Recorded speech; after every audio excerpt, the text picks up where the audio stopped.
So let's have a look at the essay Tradition and Individual Talent. It was first published in 1919 in the periodical Egoist. Then after 1 year, it was again published in Eliot's book, The Sacred Wood. The essays contributed in various senses. The first point here to be noted is T.S. Eliot's the idea of belongingness. Then Eliot's idea on tradition and how it is related to individual talent. Next point is his views on historical sense, means historical perspective or a sense of timelessness. Next point, how he is going to relate historical sense to the whole idea of European tradition. Next point he dealt with is his theory of impersonal theory, that is somehow related to his notion of new criticism, or you may call it honest criticism. Then he tries to critique Ortswardian theory of poetic diction by delving deep into his own theory, better known as theory of impersonality. And after that, he points so many phrases which are not included in the essay. For example, objective correlative, then unification of sensibility, dissociation of sensibility. They also discuss in various essays which are not there. But these phrases could ultimately be related to these essays, particularly two themes, theory of impersonality and honest criticism. Okay, first let's talk about what T.S. Eliot mean by tradition and its relation to individual talent. So by tradition generally we mean a sense of belongingness that we get from our past and that what we bring forward or try to relate it to the next generation. But here Eliot completely deals with a different concept of tradition. It says that tradition is not something that you inherit. It is something that you actually cannot inherit. It is something that you have to attain koribo lagibo by great labor. This means one thing is common, that by tradition he means the tradition of writing. When you write something, you should be aware of your sense of belongingness to the past. When you write something with the awareness of tradition, with the awareness of belonging to something, this is called tradition. He says here, you see, every nation has not only its own creative but its own critical turn of mind. Now, yet if only form of tradition of handling down, considering following the ways immediate generation before us. So if you think you have a sense of tradition, this means you are aware of the tradition that had its relation to the dead writers. In simple way, when you write with a sense of tradition, this means you are writing with a sense of belongingness to the past writers. মানে পুরোনা ৰাইটাৰখনৰ যেটো তোমাৰ awareness, সেই awarenessটোৰ লগত তোমাৰ মাথাত মানে এটা connection create কৰি আছে. You are writing with a sense of your awareness to the past. This is one point. Next, tradition involves in its first place a historical sense. Historical sense involves a perception not only the pastness of the past but also its presence. Very important point. When you write something, you are a part of the present. But at the same time, you are aware of your existence in an order that has its beginning in the past. Don't think you are writing for your own sake. Don't think you are writing for your own nation. You are writing for the whole European tradition. That is why tradition means historical sense. Historical sense involves not only the pastness of the past but also its presence. So historical sense compels a man to write not only for his own generation, but for the whole generation of Europe. Clear? So when you attain this tradition, when you have this historical sense, this means you are compelled to write not only for your own generation, but for the whole generation of Europe. Now question is that T.S. Eliot in English, just from America originally, but later he identified with the English tradition. But he felt that English tradition had its root in Chaucer in 14th century. But when you talk about the Greek tradition or European tradition, the origin goes back to Greek literature. That has its root in the very remote past. So here Eliot is trying to break up the confinement within England. It has to go beyond English tradition of writing, thinking that English tradition is too narrow compared to the tradition of other European countries like Greeks. Okay, that is why he is trying to identify himself, or he is trying to assert a sense of belongingness to the whole European tradition. He is not going to negate his English identity, but he is trying to bring himself into the line that has a simultaneous existence with the European tradition. মানে ইংৰাজী সাহিত্যটো কিহৰ এটা part হয়, European সাহিত্যৰ এটা part হয়। ইংলিছনেছটো reject কৰা নাই, ইংলিছনেছটোক ওপৰত গৈ পেলাই এটা ইউৰোপিয়ান এটা আইডেণ্টিটি ক্ৰিয়েট কৰিব চেষ্টা কৰিছে। Thereby he says that there should be a kind of alignment between English tradition or English sense of writing and the whole European sense of writing. Before I write something, you must have historical sense. This means you must have a sense of belongingness to which tradition you belong. Sense of belongingness. So you belong to the whole European tradition, not to the English tradition. Then, very good sentence here. Historical sense compels a man to write not only for his own generation, but with a feeling that the whole of the European literature from Homer, and within it the whole of literature of its own country has a simultaneous existence. So by Greek literature we directly point out to Homer, and by English we point out to the English writers, particularly Chaucer. And he says that when you attain this historical sense, you have the feelings that your own country has a simultaneous existence, and as well as it is a sense of timelessness, as well as of the composers a simultaneous order. Greek tradition has its own order, and your writing has its own order. So there should be a kind of alignment, cooperation. When you write something, actually you are writing not for your own generation, but for the whole generation of Europe.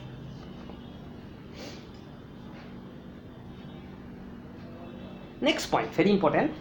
This is honest criticism and impersonal theory of poetry. And herein lies Eliot's genius, Eliot's credit as a critic. See, Eliot no doubt wrote so many essays, he also wrote poetry, but Eliot's reputation is much more felt as a poet critic. Before he was a poet, he was a critic. At the same time, he was also a leading figure of new criticism, along with F.R. Leavitt, Glyn Brooks, many others. And while dealing with this aspect, you have to keep in mind that new criticism to a greater extent gave birth to formalism, and in turn Russian formalism. First came new criticism. But before that, let's talk about what actually T.S. Eliot mean by honest criticism. Very good sentence.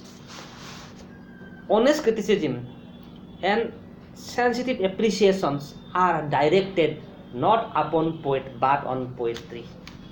The criticism, good criticism, sensitive criticism is a result not because of the emphasis on poet but upon poetry. This means here involves close reading, very interesting point. Close reading, one important aspect of new criticism. Close reading involves a close connection between the text and the reader. But think, Eliot's emphasis is not on the reader's response, His emphasis is mainly on the impression that we have depending on the very form of the text. When we use the word text, it signals the depth of the author. To make a good appreciation of any work, your response should not be directed upon who wrote the poem, who wrote the text. Your emphasis should be on the text itself. Because according to Eliot, meaning is always embedded within the text. Meaning to the text tot thaki je tomar. So your response does not matter. So if you fully depend on that, your textual response, the perception that you have depending on the very form of the text, this is the actual criticism. The same thing was asserted by Virginia Woolf in How It Strikes a Contemporary.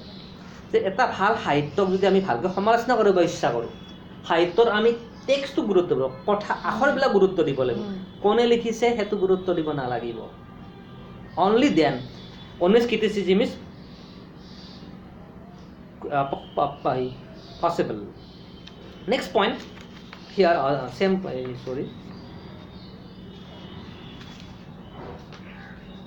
and you see, herein lies that theory of impersonality. Now, while dealing with the theory of impersonality, you have to keep in mind actually what Wordsworth said that talk about this. Like other romantic poets, also laid emphasis on subjectivity, and in his theory of what is his book, preface to lyrical ballads. Here he developed the theory of personality, how emotion could be expressed. While talking about emotion, he says poetry is the spontaneous overflow of powerful feelings. It takes its origin from emotion recollected in tranquility. Now you see, 2 points here. The emotion that is expressed in a poem must be the emotion of the writer's own. Next, the subject matter of a poem should be derived from the poet's own. Next point, it should be the emotion in a poem should be spontaneous. So a poet has to work without pressure. He should be in a poetic sense, and only then when he is in a mood, he can express his own feeling spontaneously. Next point, it takes its origin from emotion recollected in tranquility. You went somewhere, you gathered, you stored the emotion, you stored the experience there, and when you are in a mood after so many years, then you can express them spontaneous. Look at the words spontaneous. You cannot compose a poem out of pressure. You should be in a poetic state, and only then you can express your emotion. Okay. Now T.S. Eliot goes against this, saying that poetry is not an escape, not an expression of personality, but an escape from personality. So the writer's purpose is not to express the writer's own emotion in a poem, rather to depersonalize his own emotion. This means emotion experienced by the poet in private life and emotion expressed throughout a poem. There should be a gap. Can you understand? You are not supposed to express your own feelings into the poem directly. Feeling is not negated. Feeling should be there, but feelings expressed in a poem should not be your own. Then the writer gives a very good example. He talks about the role of a platinum that is to be used as a catalyst. When a chemical reaction takes place, the platinum is additive. It helps in fusing various emotions into one. But the platinum does not undergo any change. It only helps in fusing so many emotions. Similarly, Eliot says the same thing. The poet's mind should work as platinum. Or you may say your mind is just a receptacle where various chemical reaction takes place, but the receptacle does not undergo any change. Simple way. You are writing a poem, you are composing a poem, you are isolating yourself. What matters to Eliot is experience and concentration. You have to concentrate upon these things, and you have to create some type of emotion which have nothing to do with your own emotion. And this is called impersonal theory. And it is in this context, he again says, poetry should not be an expression of personality, but an escape from personality. Okay? Let's again, to develop this idea, that the personality is not important thing. The important thing is idea of tradition. And this is now, we can connect this idea to this. What we mean by individual talent?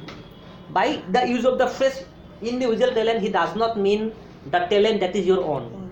He does not mean personal talent. He means the talent of negating your own personality, as John Keats said in the theory Negative Capability. Impersonal theory could only be achieved when you attain individual talent. This means when you attain a sense of belongingness. When you think that you are not writing for your own sake, but you are writing for the whole generation of Europe. This means you have attained historical sense of belongingness, then you can obliterate your own personality. You can fuse, or you are not supposed to fuse, you can create emotion. That is why in the poem,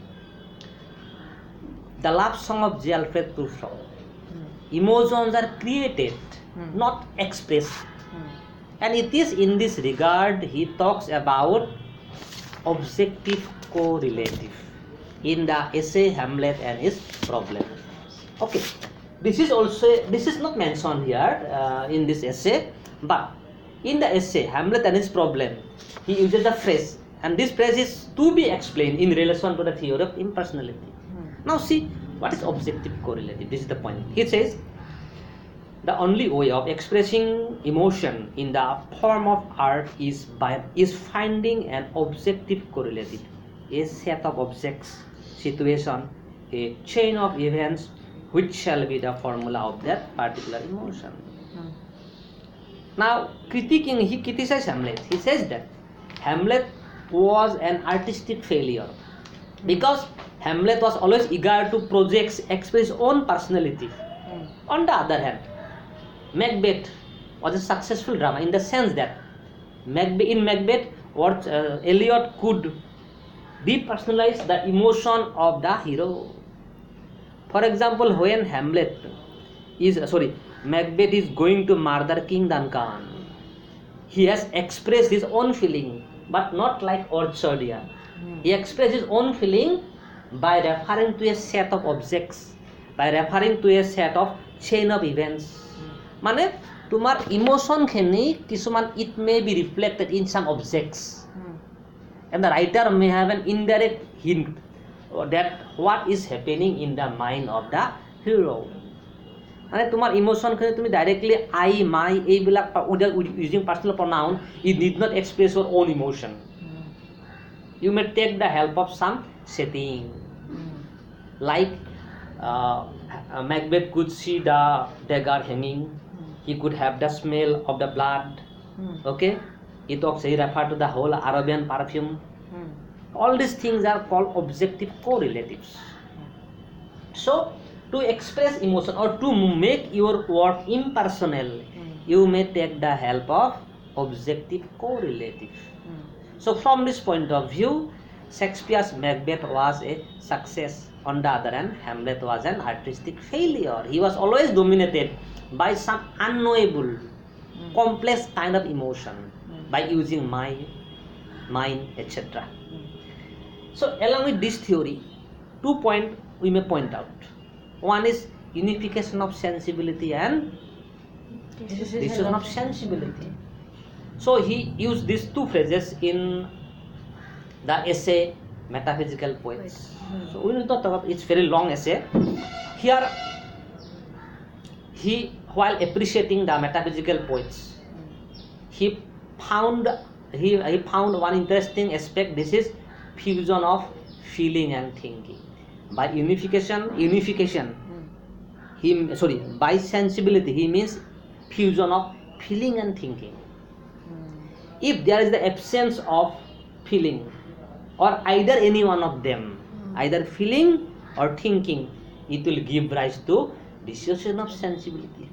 if a poem has both, or if a poem fuses both thinking and feeling, this means it is the result of good poetry. This means it is called unification of sensibility. So this aspect was quite absent in Victorian poetry, Milton's poetry, Romantic poetry, but quite dominant in the metaphysical poetry. John Donne and his followers could fuse both thinking and feelings into one, but they also created a kind of aesthetic gap by isolating them from their work. So by following or by making use of unique sensibility, we can also detach our own personality. Okay, this is one stage. Let's again, while elaborating this aspect, we can also point out one important point.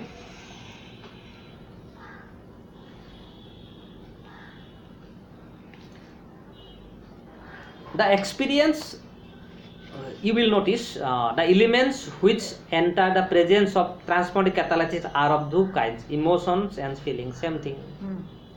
Emotions and feelings both to be fused. The effect of a work of art upon a person who enjoys it is an experience different in kind. Now, when it talks about the expressing emotional experience, what will be the effect of the reader? You are reading a poem, okay? So you are enjoying it. Then why Eliot talks about negating his own personality? Why he talks about impersonal theory? What is the impact of the reader? He says that to reader, writing or reading a poem is a kind of experience. This is the important point. This means the reader is not going to share his personal feelings. He is going to share how his feelings are expressed and experienced.